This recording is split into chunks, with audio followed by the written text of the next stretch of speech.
भगवान के 16,108 विवाह हुए। 8 तो अलग अलग हुए, पर 16,100 विवाह एक ही दिन भगवान के हो गए। महाराज परीक्षित ने पूछ लिया कि 16,100 कन्याएं कहाँ मिली। थोड़ा भैया देखो तो ध्यान सुनाया कि देखो, प्राग ज्योतिषपुर का राजा नाम था भौमासुर।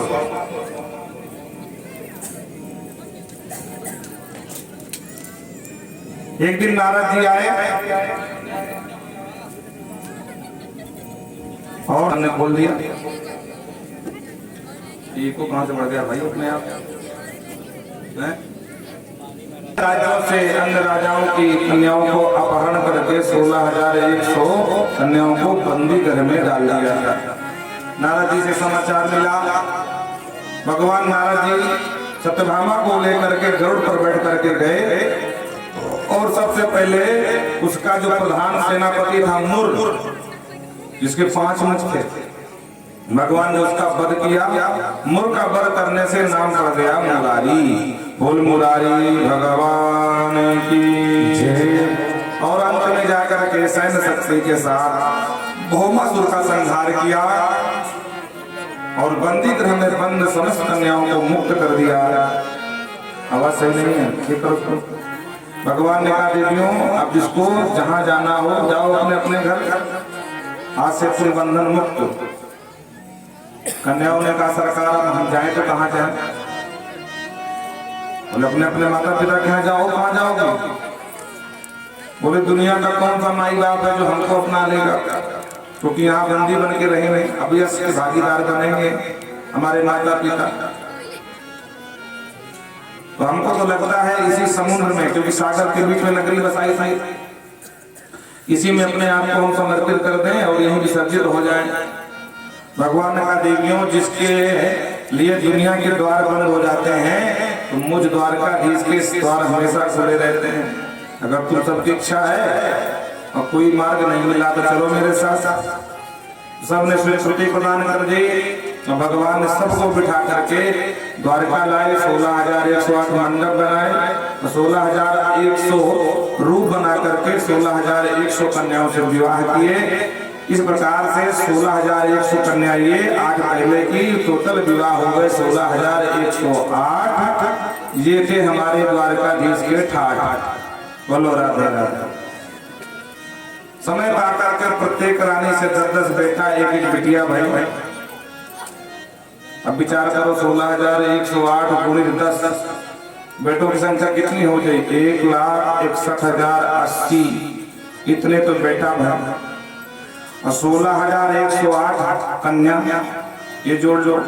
फिर बच्चों के विवाह होने लगे, फिर धीरे धीरे उनके नातियों के विवाह होने लगे और देखते देखते भगवान के स्वयंपुर के परिवार की जनसंख्या पहुंच गई 56 करोड़।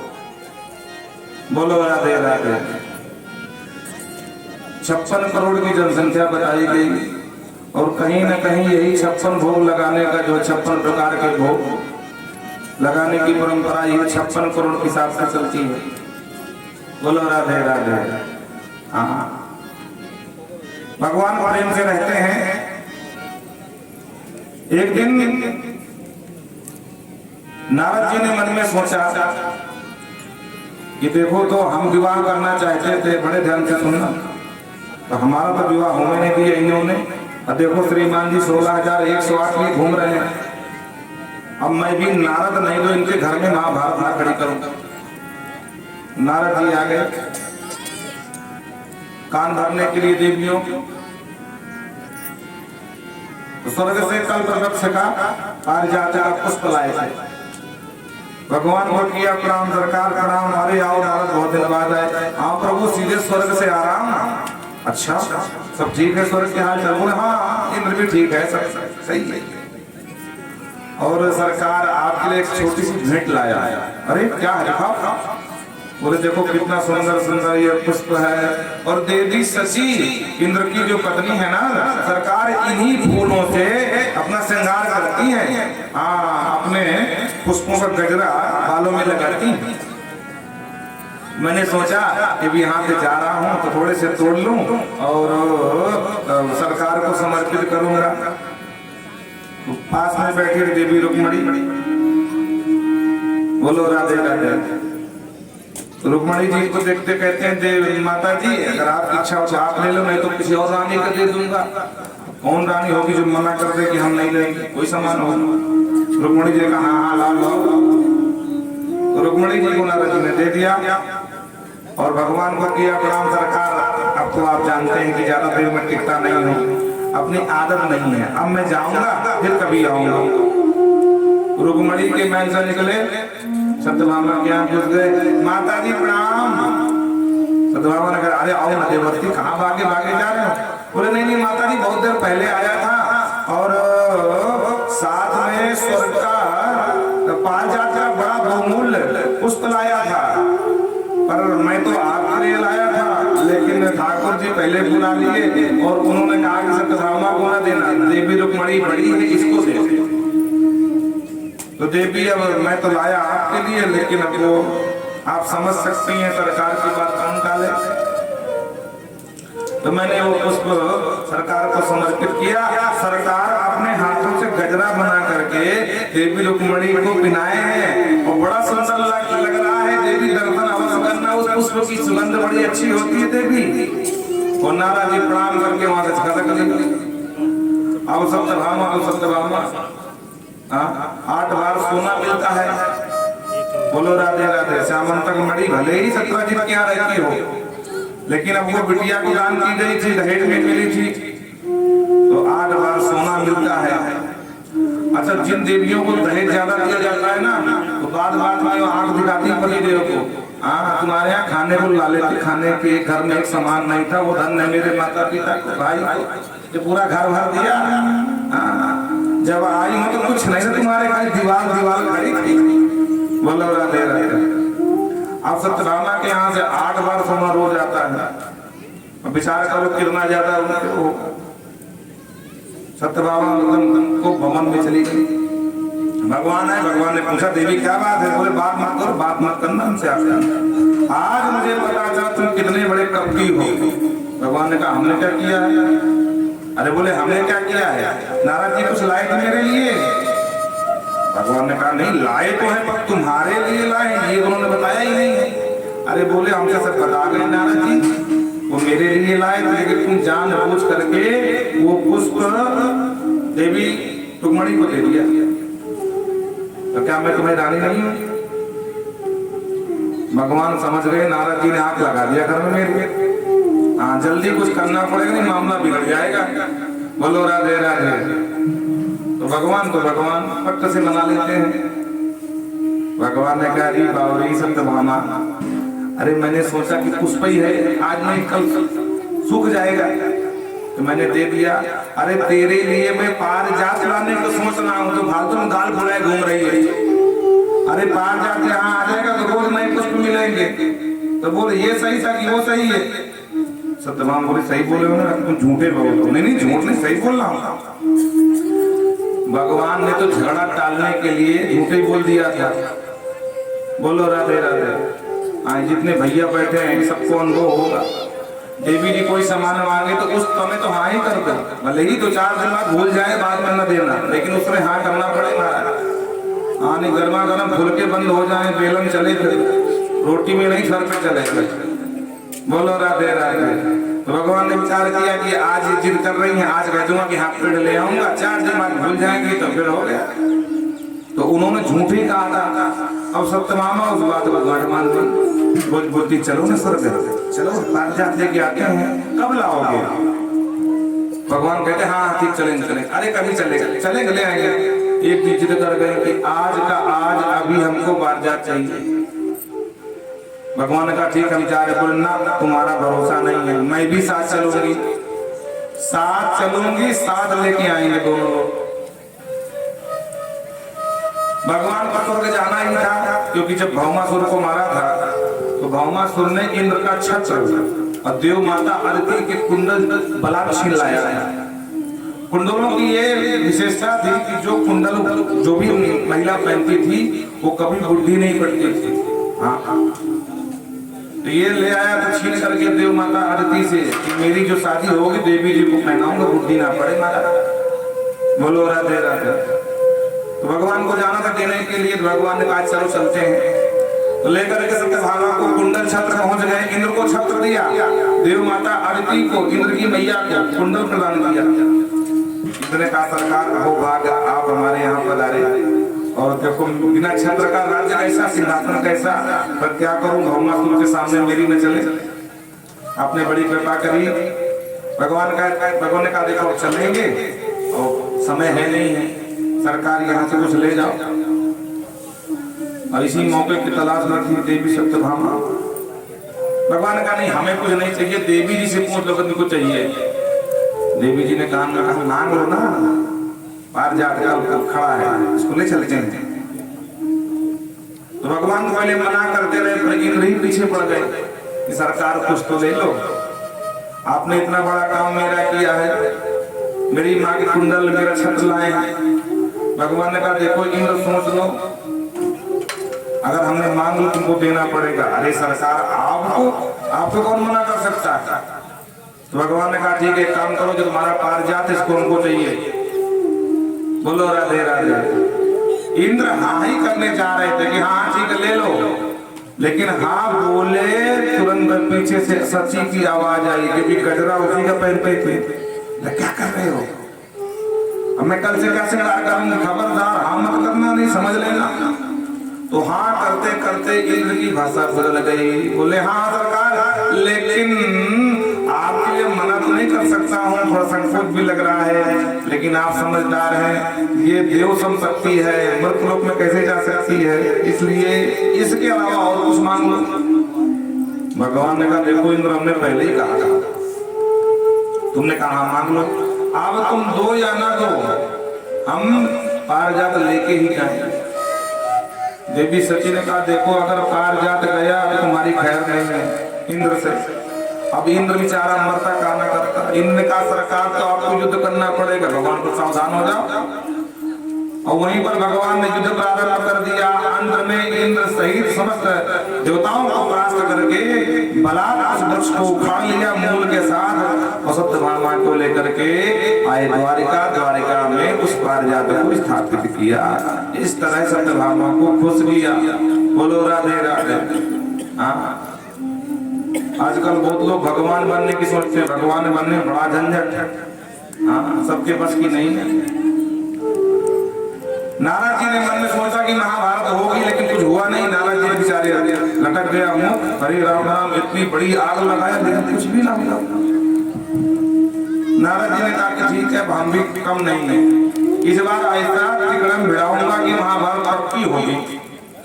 और भगवान समझ गए कि नारद जी मेरे पीछे पड़े हैं, तो भगवान भी कौतुकी है। नारद जी चुपचाप आए द्वारिका और ध्यान से देखा कि रुक्मिणी के महल में भगवान बैठ करके ब्राह्मणों से कुछ धर्म चर्चा, धर्म सभा कर रहे हैं। ब्राह्मणों से पूछ रहे हैं धर्मात्मो कच्चित, भाई ब्राह्मणों आपका धर्म कर्म ठीक चल रहा है कि नहीं। नारद जी ने चुप ही देखा, यही है, इसका मतलब अन्न महल में नहीं है। तो तुरंत भागे सत्यभामा के घर कि जाकर के सत्यभामा से कान में कुछ भरूं।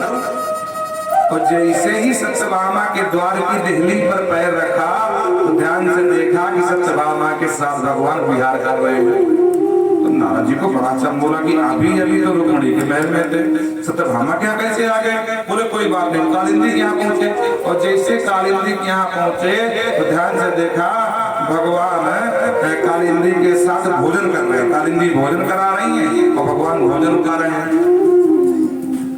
नारद जी को समझ में ना आया, तो नारद जी वहां से भगे और लक्ष्मणा के यहाँ पहुंच गए। तो लक्ष्मणा के यहाँ क्या देखा कि लक्ष्मणा और भगवान दोनों बैठकर यज्ञ कर रहे हैं, हवन कर रहे हैं और ब्राह्मण हवन करा रहे हैं। अब नारद जी की बुद्धि ना काम करे, ये सब हो क्या रहा है। बोलो राधे राधे। तो नारद जी जिस भवन में जाते हैं भगवान उनको वहीं मिल जाते हैं। अंत में नारद जी परेशान हो गए और बेचारे ऊपर थे, कोई मुझे पहचान ना जाए, तो ऊपर से कम्बल ओढ़ रखा था हल्का सा ऐसे करके। आगे बढ़ रहे थे तो भगवान स्त्री रूप में सामने चले आ रहे हैं, घूंघट किए हुए। बोलो राधे राधे। और सामने से जब टकराए तो नारद जी ने कहा इतनी लंबी स्त्री कौन है भाई? बोलो राधे राधे। तो नारद जी ने पूछ लिया देवी जी तुम कौन हो? और देवी जी ने भगवान ने कहा तुम कौन हो? भगवान ने कहा तुम परिचय दो। नारद जी ने कहा देवी जी मैं नारद हूँ, क्षमा करना मैं आपको समझ नहीं पाया कि आप सामने से भाग स्त्री छू गई है तो भाई माफी मांगना पड़ेगा, देवी हमें माफ करना। भगवान घूंघट खोले, भगवान बोले देखो देवी हूँ कि देवता हूँ? बोलो राधे राधे। और जो नारद जी ने देखा भगवान को नारी भेष में, नारद जी खूब हंसे, बोले सरकार ये सब क्या चक्कर है? मैं जिस जगह जाता हूँ जहाँ जाता हूँ आपको ही पाता हूँ, ये सब क्या रहस्य है? भगवान मुस्कुराए, नारद तुमने क्या सोचा था मेरे घर में आग लगा दो? अरे बेटा हम तुम्हारे बाप के दिमाग में नहीं चढ़ पाए, तुम्हारे 4 शीश वाले बप्पा जी पिता ब्रह्मा वो हमारी लीला नहीं समझ पाए, उनकी बुद्धि चकरा गई, तुम तो बेटा हो। पहली बार पुत्र कहकर के संबोधित करते हैं भगवान नारद को कि बेटा हम तुम्हारी बुद्धि से परे हैं। प्रेम से बोलो राधे राधे। प्रेम से भगवान रहते हैं और इस तरह से भगवान नित्य निवास करते हैं। सुखदेव बाबा कहते राजन एक बार भगवान अपने बच्चों के साथ, छोटे छोटे बच्चे हैं, लेकर के एक बाग में पहुंचे। बच्चों से कहा बच्चों तुम घूम लो खेल लो, हम थोड़ा विश्राम करेंगे। एक वट वृक्ष के नीचे विश्राम अवस्था में लेटे हैं। बच्चे खेलते खेलते उनकी जो गेंद थी वो कुएं में चली गई। बच्चों ने जो कुएं में देखा तो एक गिरगिट करा रहा था, दौड़ करके आए, बोले सरकार देखो ना एक कुएं में कौन गिरा पड़ा। भगवान ने भी ध्यान से देखा तो एक गिरगिट था। भगवान ने अपनी योग शक्ति से उसको बाहर निकाला। जैसे बाहर निकाला तो एक पुरुष बनकर खड़ा हो गया। भगवान ने पूछ लिया कौन हो भैया? तो उसने अपना परिचय दिया, नमो राम नरेन्द्रो हम इक्ष्वाकु तनया प्रभो दान स्वाध्याय मानेषु यदिते हे प्रभु मेरा नाम नृग है, इक्ष्वाकु का बेटा हूं, तनय माने पुत्र। तो भैया दानियों में जब भी कभी चर्चा होगी तो दानियों की लिस्ट में मेरा नाम आपने जरूर सुना होगा, कर्ण प्रसन्न, कर्ण में प्रसन्न, कानों में मेरा नाम जरूर सुनाई पड़ा होगा। भगवान ने कहा नहीं भाई दानी तो बहुत सुने हैं पर नग नाम का कोई दानी हमने ना सुना। क्या दान किया था तुमने? तो दान बताया महाराज यावस्तिकत्या भूमेर यावत्योदिवतारिका यावत्तो वर्षधाराश्च तव तीर्थदास्मगा। इसमें कहा पृथ्वी में जितने सिकत माने होती है धूल कण रजकण, पृथ्वी में जितने रजकण हैं और भूमि यावतो द्युतारका, आसमान में जितने छोटे छोटे जो है तारागण हैं, वर्षधारा से जल की बूंदें कोई गिन सकता है, ताराओं को गिन सकता है, पृथ्वी के कण गिन सकता है, लेकिन मैंने इतना ब्राह्मणों को गौदान किया कि मेरा दान गिना नहीं जा सकता। भगवान बोले वाह इतना बड़ा दानी? तो बोले हाँ कोई संख्या नहीं, असंख्य गौदान किया हूं मैंने। भगवान ने कहा अगर तेरा दान सही है तो तू गिरगिट क्यों बना भाई? कहीं न कहीं कुछ तो दोष है। इसका मतलब बूढ़ी गाय दान किया होगा। बोले ना अयस्वनी तरुणी, तरुणी माने युवती, तो दूध पहले दूध लिया होगा, जब दूध छोड़ सकते हो ना अयस्वनी शील रूपा, मतलब अंत में यहाँ तक कह दिया न्यायाधीता, न्याय से अर्जित गाय खरीदा था फिर दान देता था। भगवान ने कहा तेरे धन में दोष नहीं, तेरे दान में कोई दोष नहीं, तो फिर गिरगिट क्यों बना? बोले सरकार बात यह है कि मैं नित्य पर दान करता था ब्राह्मणों को गौ, और एक दिन की बात कि एक गऊ मैंने दान कर दी पंडित जी को। वो पंडित जी लेकर के जा रहे थे। संयोग की बात, वो गऊ मेरी नहीं थी, वो दूसरे पंडित जी की थी, जो दान नहीं लेते थे। और उनकी गऊ खुल करके भागते भागते मेरी गौशाला में आकर सम्मिलित हो गई थी। मैंने उसको अपनी समझकर दान कर दिया था। तो जो लेके जा रहा था, जो जिसकी थी, वो ढूंढता हुआ आ रहा था। दोनों रास्ते में भिड़ गए। वो बोले मेरी गाय, वो बोले मेरी गाय। वो बोले मैंने दान में पाया, बोले दान देने वाला होता कौन? राजा, ये गाय तो मेरी है, राजा की नहीं है, इसलिए मैं दान लेता नहीं हूँ, मुझे मेरी गाय दे दो। लड़ते लड़ते आए, राजा कभी उसको देखे कभी उसको देखे, दोनों को समझाए कम से कम एक लोग मान जाओ, एक के गाय बदले में 1000 गाय ले लो। और ब्राह्मण अपने जिद में तम गए। जिसको दान दिया वो कहता है कि गोत्र का नाम लेकर के आपने संकल्प किया है, अब ये गऊ मेरी हो गई। और जिसकी गाय है कहता नहीं, गाय तो मेरी थी और है और रहेगी, तुमने दान कैसे कर दिया इसका? मैं फैसला नहीं कर पाया, कभी इसको देखूं कभी उसको देखूं। अंत में दोनों ब्राह्मण नाराज हो गए और दोनों ने कहा कि तुझे राजा किसने बना दिया भाई, जब तू न्याय नहीं कर सकता है? गिरगिट की तरह रंग बदल रहा है, कभी इसको देख रहा कभी उसको देख रहा है। जाओ हम श्राप देते हैं कि तुम गिरगिट बन जाओ। प्रेम से बोलो जय श्री राधे।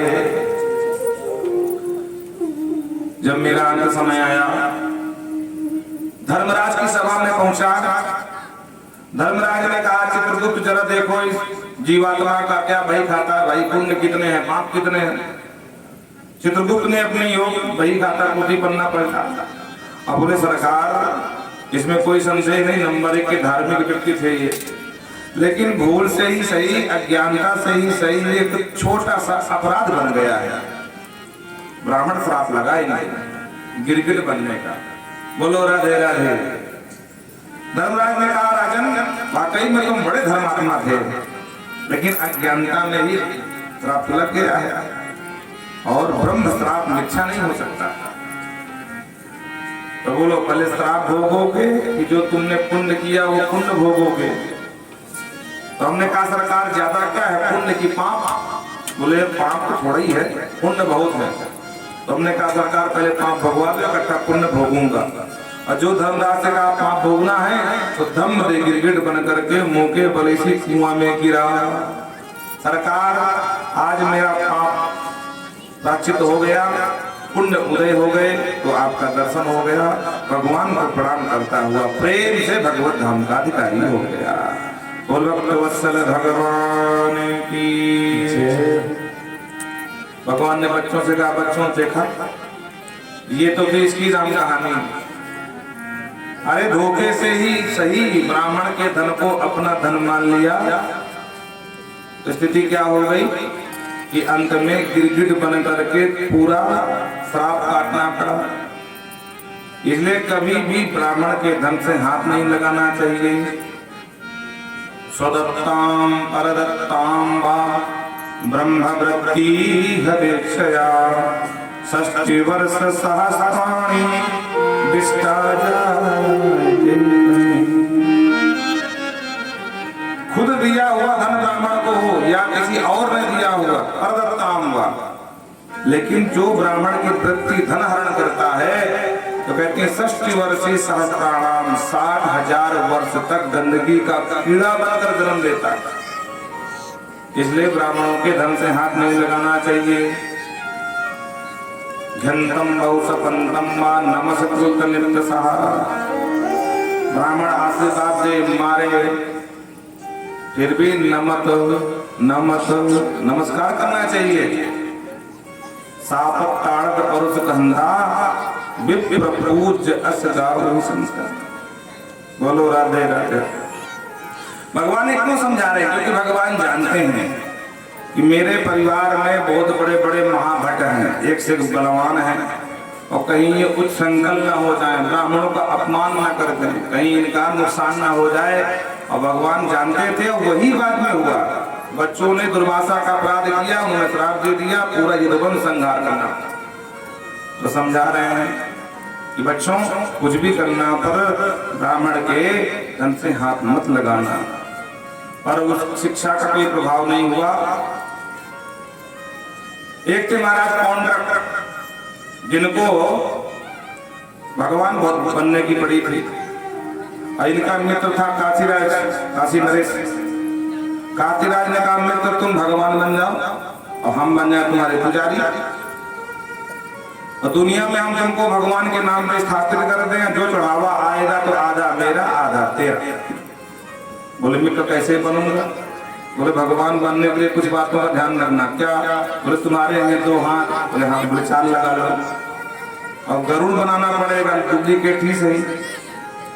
एक सुदर्शन बनाना पड़ेगा, क्योंकि इस समय एक ही भगवान है द्वारकाधीश। द्वारकाधीश की तरह तुमको बनना है, और अमुक दिन ठीक 12 बजे दिन में उड़ते उड़ते आना, और मैं सब जय जयकार कर दूंगा, बोल पौंड्रक भगवान की। देखो भारत की जनता किसी की जय बोलवा लो, सबकी जय बोलने में माहिर है। ये है भेड़ की चाल। भाई जनता का क्या स्वरूप? भेड़ की चाल है। एक भेड़ कहीं कुएं में गिर जाए सब तुम धमाधम कूद जाएंगे। तो काशीराज जानता था कि भारत की जनता है भैया, किसी की जय बुलवा लो, किसी को भगवान बनवा दो, तुरंत मान लेती है। ये बातों पर आ गया पौंड्रक, और हूबहू 2 हाथ डुप्लीकेट लगा लिया। ऐसा डुप्लीकेट गरुड़ बना लिया, एक सुदर्शन भी बना लिया। और जैसे उसने कहा था ठीक 12 बजे दिन में आसमान से उड़ता उड़ता खटपट खटपट करता हुआ आया। पौंड्रक ने जब पौंड्रक को देखा तो काक्षा जय जयकार करवाई। अब दुनिया पागल हो गई, पौंड्रक भगवान, पौंड्रक भगवान, पौंड्रक भगवान होने लगे। धीरे धीरे हल्का मच गया भाई, पूरी काशी नगरी में पौंड्रक भगवान का अवतार हो गया है। बोलो राधे राधे, बोल पौंड्रक भगवान की। देखो मतलब बताने के बाद भी ये स्थिति है।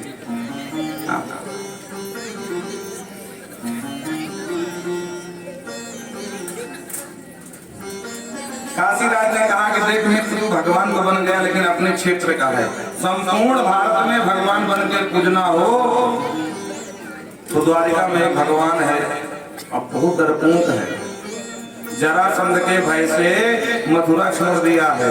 देख धमकी भरा पत्र देख लिख करके दे, और तेरे भय से अगर द्वारिका छोड़ करके कहीं अमेरिका भाग गया तो चकाचक पूरे भारत में अकेला भगवान तू बने बचेगा। बोले ठीक है, धमकी भरा पत्र दिया। क्योंकि काशीराज ने बता दिया था कि इस समय जो खतरनाक बड़ा भैया है ना वृंदावन में घूम रहा है। बोलो राधे राधे। बलराम जी महाराज वृंदावन में थे, अकेले थे भगवान। धमकी भरा पत्र लेकर के दूत आया, भगवान की सुधर्मा सभा में सुनाया। भगवान ने जब दूतों ने पत्र पढ़ा, भगवान खूब हंसे। भगवान ने कहा दूत से कि जाओ अपने राजा से कहने कि हम तुमसे मिलने वहीं आ रहे हैं। और भगवान गए, जो 5 चंद शंख बजाया, पौंड्रक घबराया, भागा भागा काशीराज की शरण आया। अरे भाई मित्र तूने कहाँ फंसा दिया? तूने कहा था कि डरपों के भाग जाएगा, भागा नहीं, अतुल यहीं आ गया, अब मैं क्या करूं? बोले चिंता मत कर, मेरी सेना तेरे लिए, पहले मैं मरूंगा बाद में तेरा नंबर आएगा। पर भगवान ने उल्टा कर दिया, पहले पौंड्रक को वध किया और फिर काशीराज को मारा, और पूरी मार करके वापस लौटे। इसका बेटा महाराज काशीराज का नाम था दक्षिण, जिसने विचार यज्ञ किया और कृत्ता प्रकट करके कृत्ता से कहा जाओ पूरी द्वारिकापुरी को नष्ट कर दो। और रात 12 बजे अचानक कृत्ता ने आक्रमण कर दिया। बोलो राधे राधे। पूरी द्वारिकापुरी हाहाकार करने लगी। भगवान ने तुरंत आदेश दिया सुदर्शन जाओ पहले कृत्ता को समाप्त करो, और अब वाराणसी नहीं बचनी चाहिए। बोलो राधे राधे। सुदर्शन आगे बढ़े तो कृत्ता को नष्ट किया, और दग्ध्वा वाराणसी सर्वाम विष्णु चक्रम सुदर्शनम, पूरी वाराणसी का दग्ध कर दिया महाराज भगवान श्री हरि विष्णु का ये चक्र। जो शिव के त्रिशूल पर थी वही बची है, बाकी वाराणसी नष्ट हो गई थी। बोलो राधे राधे। इस तरह से अनेक लीलाएं करते हुए भगवान और अपना जीवन लीला करते हैं। राजन तुम्हें क्या सुनना है वो बताओ, प्रेम से बोलो जय श्री राधे। तो परीक्षित जी ने कहा, प्रभु आपने भगवान को कई बार दीनहीन पुकारा है, तो क्या कभी किसी दीनहीन को अपनाया था क्या? तो उनको सुदामा जी की याद आ गई। आओ सुदामा चरित्र में प्रवेश करें, उससे पहले छोटा सा भजन फिर